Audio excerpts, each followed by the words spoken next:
নবী বলে যে আল্লাহ আমাকে গরিবী জিন্দেগি দাও। রব বলে যে গরিবী জিন্দেগির মধ্যে ভালো বিছানা পাবেন না, খেজুর ঢালের বিছানা পাবেন।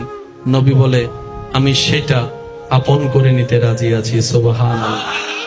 আল্লাহ পাক বলে গরিবী জিন্দেগিতে আপনি অনেক সময় 2 বেলা 3 বেলা উপবাস থাকতে হবে। নবী বলে যে আমি রাজি আছি, ইয়া রাব্বাল আলামিন, রাজি আছি। আল্লাহ পাক বলেন হাবিব এই গরিবী জিন্দেগির মধ্যে আপনি কাপড় পাবেন না ভালো। নবী বলে আমি রাজি। আল্লাহ পাক বলে হাবিব এই গরিবী জিন্দেগির মধ্যে আপনি ভালো কোনো পরিবেশ পাবেন না। নবী বলে যে আমি রাজি। জগৎ বলে ইয়া রাসূলুল্লাহ অপশন তো ওইটাও ছিল এটাও ছিল, আমরা হলে চোখ বন্ধ করে সেটা নিতাম। আমরা হলে চোখ বন্ধ করে সেটা নিতাম যেটা রবের পক্ষ থেকে এত আলিশান জীবন। নবী বলে যে আমি সেটা নিব না, আমি গরিবীটা নিব, আমি ক্ষুধার্ত থাকা নিব, আমি অভাবটা নিব, আমি খাবার কষ্ট নিব, আমি কাপড়ের কষ্ট নিব, আমি জীবনের কষ্ট নিব। ইয়া রাসূলুল্লাহ কেন? নবী বলে আমার পরবর্তী উম্মতেরা, গরিব উম্মতরা যখন আমি নবীর কষ্টের কথা শুনবে, আমি না খেয়েও ঈমানের প্রচার করেছি, ঈমানের উপর ছিলাম, আমি কষ্টের জীবন নিয়েছি, আমি কষ্টের জীবন যাপন করেছি, অভাবের জীবন যাপন করেছি। আমার উম্মতরা যদি অভাবে থাকে তখন আমার দিকে তাকায় তারা ধৈর্য ধারণ করা শিখে ফেলবে। আসল পাওয়ারফুল ব্যক্তিকে জানেন?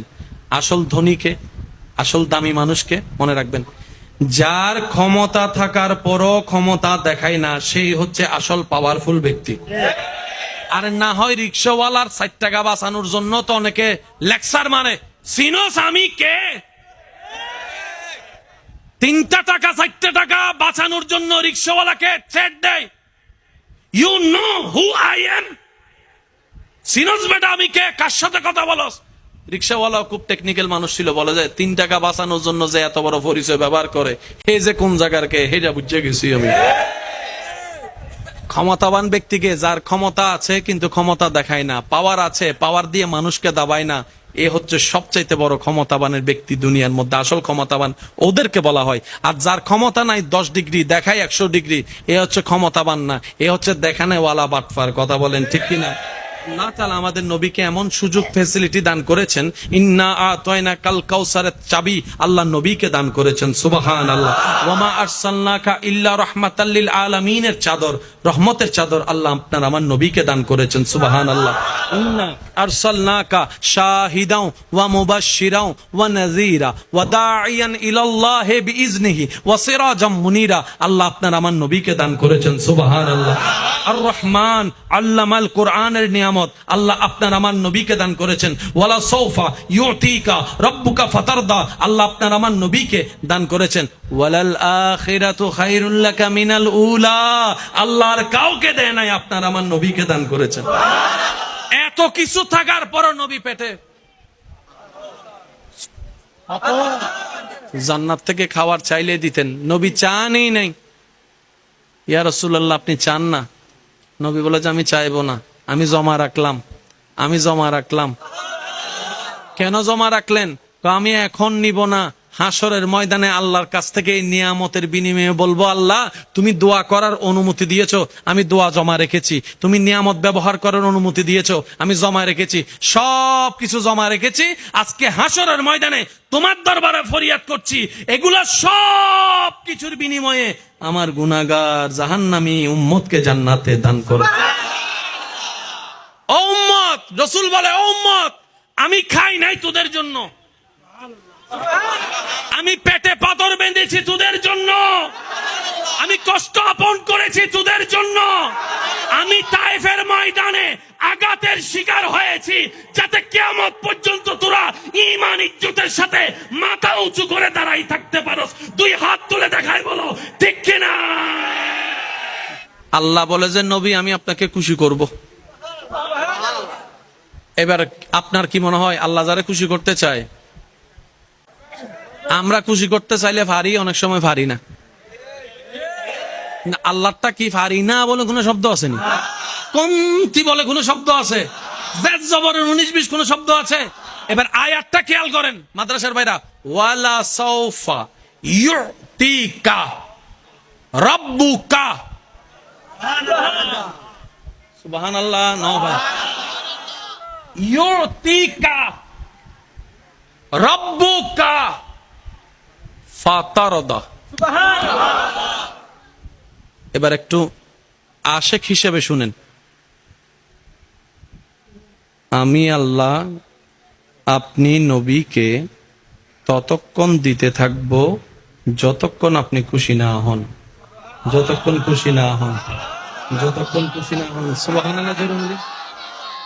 ওয়ালা সাউফা ইউতিকা রাব্বুকা ফাতারদা।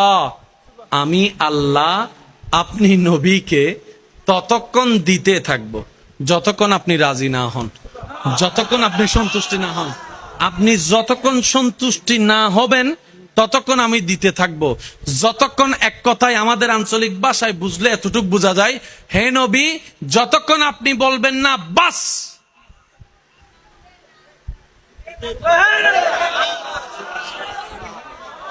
প্যার সে কাহো না ইয়ার সুবহান আল্লাহ।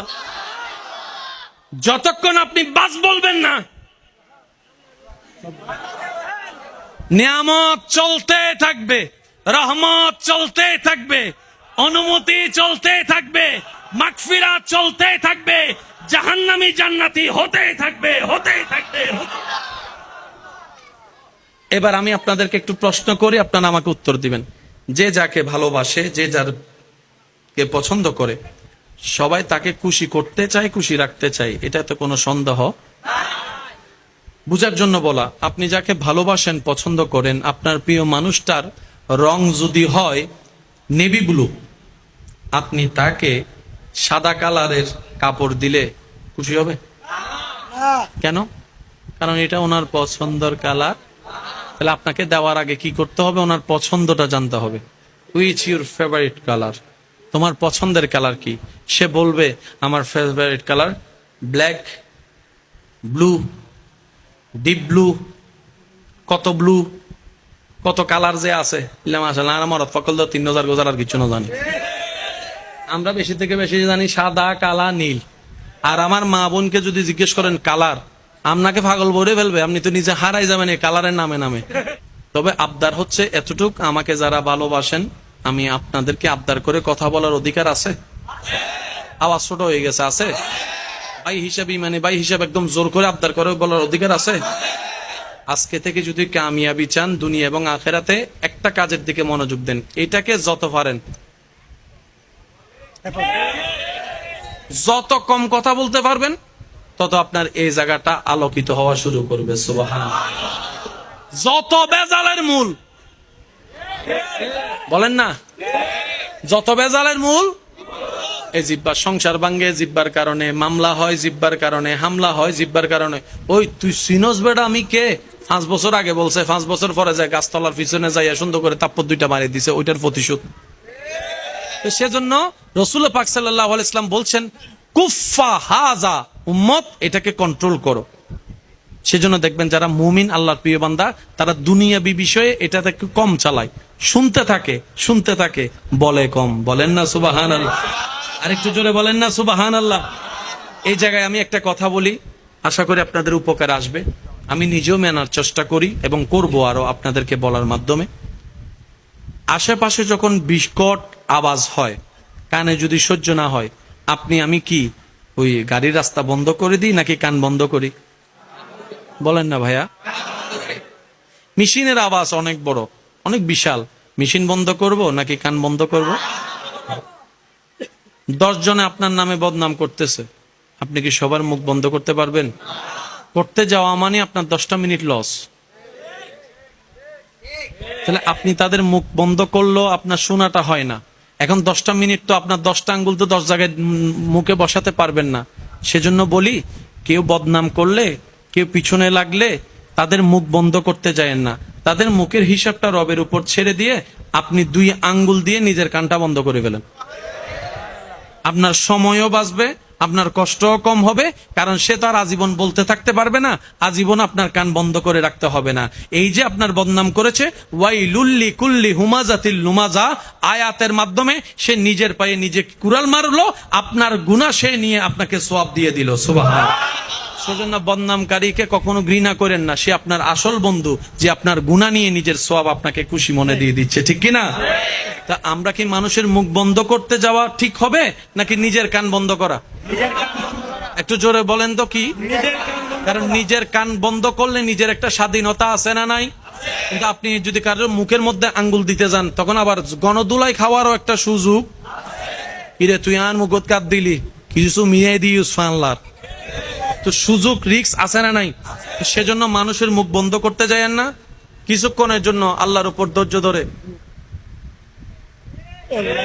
এবার সে যা চিল্লাচ্ছে, আপনি এদিকে জিকির করা শুরু করছেন, লা ইলাহা ইল্লাল্লাহ, লা ইলাহা ইল্লাল্লাহ, লা ইলাহা ইল্লাল্লাহ, লা ইলাহা ইল্লাল্লাহ, লা ইলাহা ইল্লাল্লাহ, লা ইলাহা ইল্লাল্লাহ। বলেন সুবহানাল্লাহ।